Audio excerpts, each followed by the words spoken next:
මේක 150ට වැඩි දුවනවා. 150 දුවන්නම පුළුවන්. 150 පදින දවසුත් තියෙනවා. අපි ලෝකෙත් එක්ක ඉස්සරහට යනවද? එහෙම නැත්නම් ටෙල් වොලියම් වලම ඉන්නවද? ඉස්සරහට මම ඩග්ලස් කුමාර දැන් පදිංචිය කොස්ගම.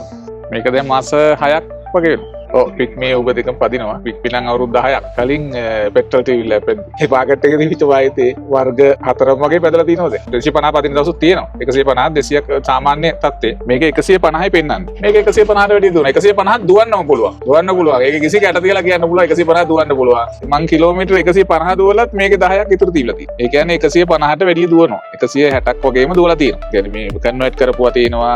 තව වෙනද පොලේ තියෙන 3 wheel තියෙනවනේ. ඒ අයත් එක්කත් මම කතා කරලා තියෙනවා. ඒගොල්ලන්ට 130 කිව්වොත් 80යි 100යි 120යි ඒ වගේ අඩු ගණන් තමයි ඒගොල්ලෝ කියලා තියෙන්නේ. ඒගොල්ලෝ දුවන්නේ මෙච්චරයි දුවන්න පුළුවන් කියලා. ඒකත් බැලුවා.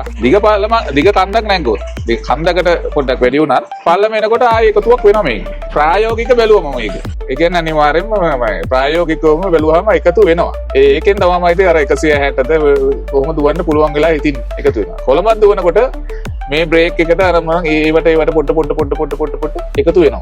ඒ එකතු වෙන ප්‍රමාණය ගණනය කරන්න බෑ. තේරෙනවා. ඒක අනිවාර්යෙන්ම පදින කෙනෙකුට තේරෙනවා ඒක. ඒක පැදලම් බලන්න ඕනේ ඒක. මෙහෙමයි. මේක මහේන්ද්‍ර ට්‍රියෝ. මහේන්ද්‍ර ට්‍රියෝ කිව්වහම ලංකාවේ ප්‍රසිද්ධ නැති වුණාට මේක වෙන රටවල ප්‍රසිද්ධයි. එතකොට අපි ඒවා ස්ටඩි කරන්න ඕනේ.